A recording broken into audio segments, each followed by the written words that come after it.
একদিন সকালবেলা মা সারদা দেবী ঝাড়ু দিয়ে বারান্দা ঝাঁট দিচ্ছেন এবং একজন সাধু বারান্দার আরেক দিকে বসে মুড়ি খাচ্ছেন। এমন সময় দরজায় ভিখারির গলা শোনা গেল, মা, ভিক্ষে পাই গো। মা আপন মনে বলে উঠলেন, আমি আর অনন্ত হাতেও কাজ শেষ করতে পারছি না। মায়ের গলার স্বর তখন এত কোমল ও মিষ্টি শোনাল যে সেই স্বরে আকৃষ্ট হয়ে সাধুটি মায়ের দিকে তাকালেন। মা হেসে বললেন, দেখো, আমার দুটো হাত, আমি কি না আবার বলছি, আমার অনন্ত হাত। মা সারদা দেবী আত্মীয় স্বজনদের সঙ্গে তাদেরই মতো ঘরকন্না করছেন বলে অনেকের মনেই সংশয় হতো, মা তাদের থেকে আলাদা কোথায়। কেউ কেউ মুখ ফুটে বলেও ফেলত, মা, আপনার দেখছি ভারী আসক্তি। মা বলতেন, আমরা মেয়ে মানুষ, আমাদের এরকমই।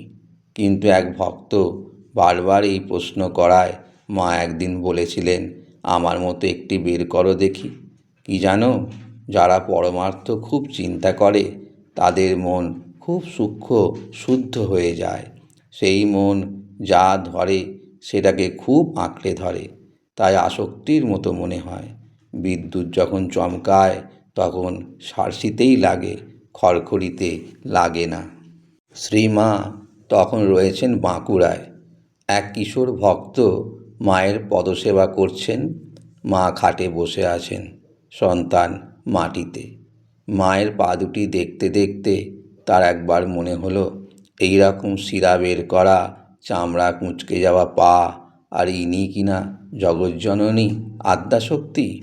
এই ভাবতে ভাবতেই তিনি দেখেন তার হাতের মধ্যে সেই বৃদ্ধার পা আর নেই। তার জায়গায় একজোড়া সুঢৌল গৌরবর্ণ নানা কারুকার্যমণ্ডিত পা।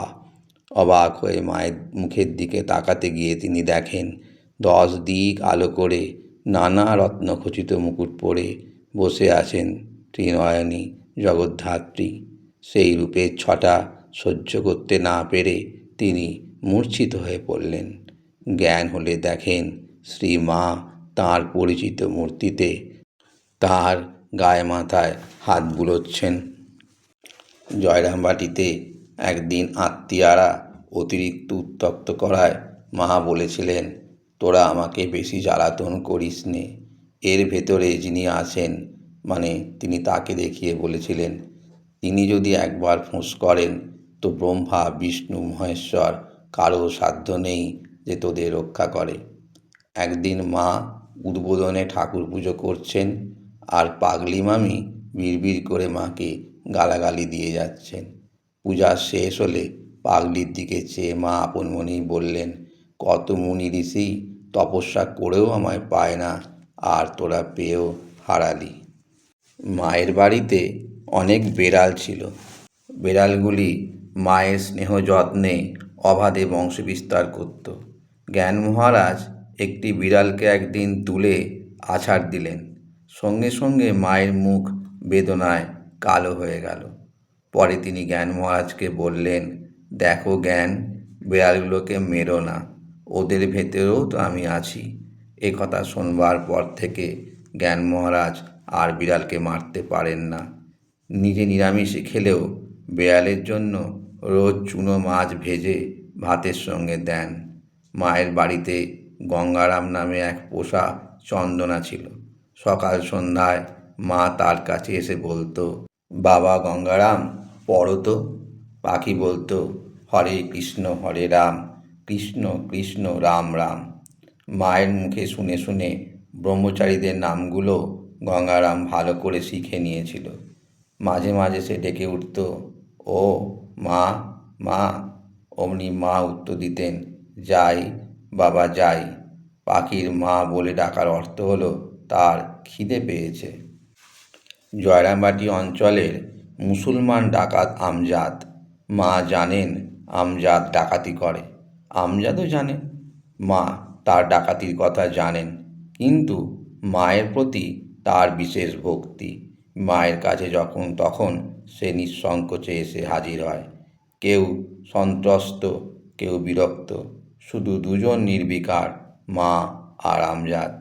একবার জেল থেকে ছাড়া পেয়েই আমজাদ বাড়ি ফিরে দেখল গাছে খুব ভালো ভালো লাউ হয়েছে। অমনি এক ঝুড়ি লাউ নিয়ে সেই জয়রামবাটিতে মায়ের কাছে এসে হাজির হলো। মা বললেন, অনেক দিন ভাবছিলুম তুমি আসোনি কেন, কোথায় ছিলে? আমজাদ বিনা দ্বিধায় বলল, গরু চুরির দায়ে ধরা পড়েছিল, তাই সে আসতে পারিনি। মা সেসবে কান না দিয়ে সহানুভূতির সুরে বললেন, তাই তো ভাবছিলুম আমজাদ আসে না কেন। তারপর তার সঙ্গে সস্নেহে কথাবার্তা বলতে লাগলেন। চারপাশের গ্রামগুলিতে ডাকাতি করলেও মা আছেন বলে আমজাদ জয়রামবাটিতে কখনো ডাকাতি করত না। মাঝে মাঝে মায়ের বাড়ির টুকিটাকি কাজও সে করে দিত। মায়ের বাড়িতে একবার সে দেওয়াল তৈরির কাজ করছিল। দুপুরে মা তাকে বাড়ির ভিতরে নিজের ঘরের বারান্দায় খেতে দিয়েছেন। পরিবেশন করছিলেন নলিনী দিদি। আমজাদ জাতে মুসলমান আর নলিনী দিদি স্বভাবে শুচিবাইগ্রস্তা, তাই উঠোনে দাঁড়িয়ে দূর থেকে ছুঁড়ে ছুঁড়ে পরিবেশন করছিলেন। মা তা দেখে বলে উঠলেন, অমন করে দিলে মানুষের খেয়ে কি সুখ হয়? তুই না পারিস, আমি দিচ্ছি। খাওয়ার পর আমজাদ এঁটো পাতা নিজেই তুলে নিয়ে গেল, কিন্তু উচ্ছিষ্ট স্থানটা মা নিজে হাতে পরিষ্কার করলেন। নলিনী দিদি বলে উঠলেন, ও পিসিমা, তোমার জাত গেল। মা উত্তর দিলেন, আমার শরৎ যেমন ছেলে, এই আমজাদও তেমন আমার ছেলে। শরৎ বলতে মা এখানে স্বামী শারদানন্দজিকে বুঝিয়েছিলেন। একদিন একজন তুঁতে মুসলমান কয়েকটি কলা এনে শ্রীমাকে বললেন, মা, ঠাকুরের জন্য এইগুলি এনেছি, নেবেন কি? মা সেগুলি নেওয়ার জন্য হাত পেতে বললেন, খুব নেব বাবা, দাও। ঠাকুরের জন্য এনেছো, নেব বই কি।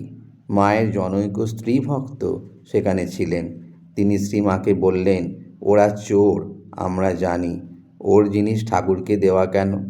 মা নিরুত্তর হয়ে কলাগুলি তুলে রাখলেন এবং মুসলমানটিকে মুড়ি মিষ্টি ইত্যাদি দিতে বললেন। সে চলে যেতেই শ্রীমা সেই ভক্তটিকে তিরস্কার করে গম্ভীরভাবে বললেন, কে ভালো কে মন্দ আমি জানি। শ্রীমা মন্দকে উন্নত করতেই সর্বদা সচেষ্ট ছিলেন। তিনি বলতেন, দোষ তো মানুষের লেগেই আছে, কি করে যে তাকে ভালো করতে হবে তা জানে কজনে। আজ তবে এইটুকুই থাক বন্ধুরা।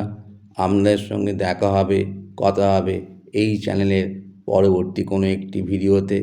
ততক্ষণ পর্যন্ত আপনারা ভালো থাকবেন, সুস্থ থাকবেন।